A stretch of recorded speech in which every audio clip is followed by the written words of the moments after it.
My daughter once told me I was a problem. Not in anger, not even in shouting, she said it quietly, like she was delivering news she had already accepted. Her voice was calm, her eyes soft. But her words broke something inside me that will never quite heal. She said, "Mom, you can't keep living like this. You forget things, you trip on the stairs, you need help." Help, that's what she called it. I thought she meant help from her. But she meant help away from her. I was 74 that summer. Old enough to slow down, sure, but not useless. I still cooked my own meals, watered my plants, went to the market on Tuesdays. Maybe I didn't move as fast as I used to, but I still moved with purpose, and that's something no one should ever try to take from you. Your purpose. She came over often back then, always with her husband Daniel. They'd bring food containers I never asked for, smile too much, and talk in those quiet tones people use around children or the sick. "Mom, you shouldn't worry about bills anymore. Mom, we'll handle your mail. Mom, just sign this. It's easier if everything's under one name." I thought they were being kind. I thought I was lucky to have a daughter who cared. I didn't realize kindness can sometimes wear the mask of control. I raised her alone after her father died. She was only 12 when cancer took him, and from that day on, I made a promise that my girl would never feel the kind of loss I did. I scrubbed hospital floors at night and cooked for neighbors during the day. My hands were always cracked, my knees always sore. But my heart stayed full because every ache was a piece of her future. When she graduated college, I sold my wedding bangles to help with her first car. When she married Daniel, I gave her the deed to half the house. And when she had her first child, I spent nights rocking that baby to sleep while she and her husband rested. That house wasn't just brick and wood, it was made of every breath I'd ever saved for her. So when she said, "Mom, it's time we talked about your living situation," I didn't think betrayal, I thought concern. I thought love. She came one Sunday, wearing her nice blouse, the one she saved for big conversations. Daniel sat beside her, fidgeting with his watch. They spoke in rehearsed turns. It felt like a meeting, not a visit. "Mom, we found a wonderful place, a home, you'll have company. Doctors, everything you need." I laughed at first. "A home, this is my home." But she reached for my hand and said, "You need more care than I can give. You forget meals, you leave the stove on. It's not safe." I wanted to tell her she was wrong, that the only thing I ever forgot was that love could change shape. But the words got stuck in my throat. I saw the pity in her eyes. And I knew the decision had already been made. That night, I sat alone in my living room, staring at the photos on the mantel. Her wedding picture, her son's first birthday. All those memories that lived inside these walls.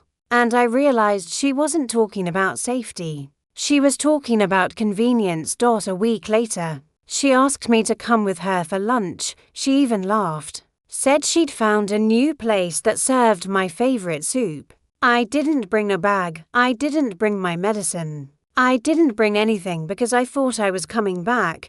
We drove past the city, then past the quiet streets until the buildings thinned out and trees swallowed the sky. She smiled the whole way. Daniel hummed with the radio. And when the car stopped, I saw the sign, Rosewood Senior Living. I blinked. "Why are we here?" I asked. She said, "Just for a few days, Mom. You'll rest, we'll visit. You'll love it here." Then she hugged me tight, tighter than she had in years, and whispered, "Please don't make this harder." Her perfume stayed on my cheek even after she walked away. The nurse took my arm, the doors closed behind me, and I watched the car drive off. No wave, no glance back. Just the red taillights fading like a goodbye that didn't need words. That room they gave me was clean, white and empty. No family photos, no books. Just a small window that looked out on a courtyard filled with strangers. I sat on the edge of the bed and whispered, "So this is what being a problem feels like." The first night, I didn't cry. The second, I tried calling her, no answer by the third. The front desk told me my daughter had filled out all my admission papers. Her signature was neat, confident, like she'd been planning it for a while. That's when it hit me. I hadn't been placed here, I'd been replaced. They thought I would fade in silence. But I wasn't confused, I wasn't finished. And if I was going to be a problem, then it was time I became one worth remembering. The nights were long in that place. Too long, the hum of the hallway lights never stopped. The smell of disinfectant followed you everywhere. And every time a nurse pushed a wheelchair past my door, I felt another piece of me fade. On the third morning, I sat by the small window, watching a woman feed breadcrumbs to pigeons. She smiled at nothing in particular, just the birds, and I thought, is this how the rest of my life is supposed to look, waiting for someone to visit? Someone who never will. I pressed my palms together and whispered, no, not me, not yet, that afternoon. I asked the nurse for a notebook, told her I liked to write. She smiled kindly and brought me a little spiral pad from the activity shelf. She thought I was going to write poetry, but I didn't. I wrote names, dates, numbers, memories that still mattered. I wrote down every account, every contact, every piece of proof that said I was still alive in this world. They called me forgetful. But I remembered everything. I remembered when my daughter asked me to sign those papers. How her hand trembled when she said it was just for insurance. I remembered how Daniel avoided my eyes that day, how they exchanged that small nod. The kind people share when a plan is already set. So I started planning too. Not with anger, but with precision, if they wanted me quiet. They should have known I had spent 74 years learning to listen. On the fourth day, I finally reached an old friend. My lawyer, a woman named Monica. She had handled my affairs years ago and never removed me from her client list. When she answered the phone, her voice sounded surprised. Mrs. Harris, she said, are you all right? As safe as a woman can be when her own child locks her away. I replied, then silence, the kind that weighs heavy. Tell me everything, she said. So I did. I told her about the forms, the forged signature, the house I no longer owned on paper, the bank account that suddenly stopped sending me statements. She didn't interrupt, just took notes. And when I finished, she said, you still have rights. And we're going to prove it. For the first time in weeks, I breathed, really breathed. Monica sent an investigator. They confirmed everything. The power of attorney was falsified. The transfer of property incomplete. And because I was of sound mind, nothing they did could hold. It took 7 days. 7 days to undo the web my daughter had spun for months. When Monica walked into that home with her briefcase and quiet fire in her eyes, the staff suddenly changed their tone. They called me Mrs. Harris again. Not dear, they offered tea, they smiled too much. They knew. By the end of the week, the paperwork was filed. My daughter's authority was revoked, the accounts frozen, and I was free to leave. I packed my few clothes into a borrowed bag. And when the doors opened for me that Wednesday afternoon, the sun hit my face like forgiveness. I didn't go back to the old house. Not yet. That house no longer felt like home. It felt like a wound. Instead, Monica booked me a small suite at an inn on the edge of town. It smelled like lemon polish and fresh coffee. I sat on the bed, looked out the window, and whispered, freedom. That night, Monica asked, what do you want to do next? Sell the house, I said. She blinked. You sure? Yes, sell it. Let them know I won't come crawling back for my keys. If they wanted a lesson, I'll give them one they'll never forget. Over the next week, the sale was processed, my name restored. My daughter's claim erased when the documents cleared. I signed them with a steady hand, not shaking, not angry, just certain. Monica looked at me and asked, so what now? I smiled. Now we wait. Because lessons aren't loud, they're patient. And mine had just begun. The sale went through faster than anyone expected. Maybe that's how truth works. Once you set it free, It rushes to catch up with everything that's been stolen. When Monica handed me the confirmation papers, I didn't smile, I just felt still, the kind of stillness that comes after a long storm. I had sold the home my daughter wanted, the one she thought was already hers. And every dime went straight into my account, under my name, where it belonged. For a few days, I stayed at the little inn. Watching the world pass by, I drank my tea slow, read the paper, and listened to the quiet. It felt new, clean. Then one morning, I looked at the classifieds and saw something that made me pause. A small cottage for sale, one street over from my old neighborhood. White fences, a rose bush in the front yard, a porch swing that faced the very house my daughter lived in. I laughed under my breath, almost like fate had a sense of humor.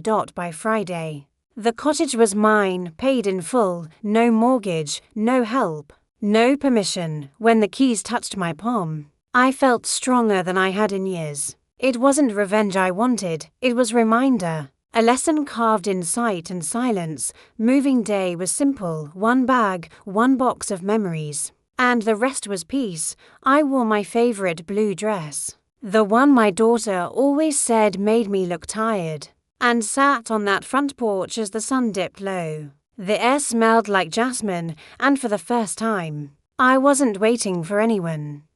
The next morning, she saw me. I'll never forget her face. She had come out with her coffee cup, still in her robe, and there I was, sitting across the street, waving, slow and steady. She froze, then turned around without a word. I didn't move. I didn't call after her. I just sat, because sometimes silence is the loudest answer you can give. Days passed, and the air between our houses grew heavy. Her husband started leaving early for work. Her smile vanished, the curtains stayed drawn. I could feel the weight of their unease every time I watered my roses. The same roses she once told me were a waste of time. I called them patience, because that's what they taught me every morning.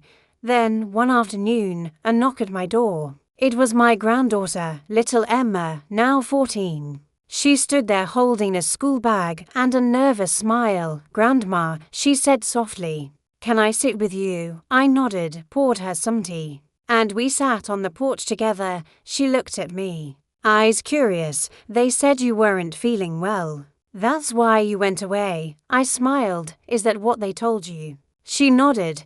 "But you don't look sick to me." I chuckled. "No, baby, I was never sick, just misplaced." Her brow furrowed. "What do you mean?" I said.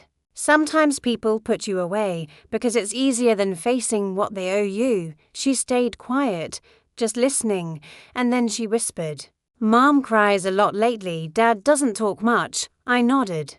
"Guilt has a voice, sweetheart, and it echoes loudest at home." Emma came often after that, sometimes with her homework, sometimes just to sit. We baked cookies, planted flowers, and watched the sun melt over the rooftops. She filled my house with laughter again, the kind I thought I'd never hear. And maybe that was the lesson after all. Not anger, not revenge, but showing her mother what peace looks like after betrayal.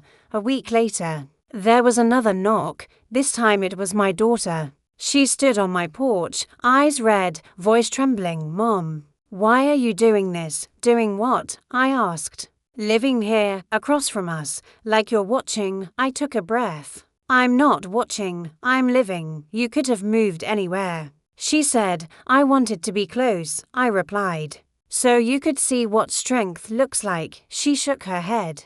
"You're trying to humiliate me." "No," I said, "that part already happened. You did that when you called me a problem." Her eyes filled, and for a moment, she looked like the little girl who used to cling to my apron. "Mom, I didn't mean for it to go this far. I thought it was the right thing. I thought you'd be safer." I whispered, "You didn't think. You chose convenience over compassion. And now you're seeing the cost." She looked down. Ashamed, I softened my tone. "You took my voice once, but I took it back, not to hurt you, but to remind you that mothers are not burdens. We are foundations, and when you forget that, everything built on us begins to crack." She didn't answer. just nodded slowly, and walked away. Her steps were small, heavy, like she was carrying every word behind her. That evening, I sat on my porch, watching the porch light across the street flicker, and I realized the lesson had already been learned. Not through shouting, but through silence, through presence. Through the sight of the woman they tried to erase. Still sitting strong, still breathing, still here. The days after that talk were quiet, peaceful in a way I hadn't felt in years. I woke early each morning, made my tea, and watched the sunlight move across the kitchen floor. My roses began to bloom deeper red, the air smelled sweet, and for the first time in a long while, my house felt alive. Emma came by almost every day after school. Sometimes to talk, sometimes just to sit. She loved the way the porch creaked when the wind passed. Said it sounded like the house was breathing. We baked bread together, played cards, and shared secrets. She told me about her friends, her dreams, and her fear that her parents were falling apart.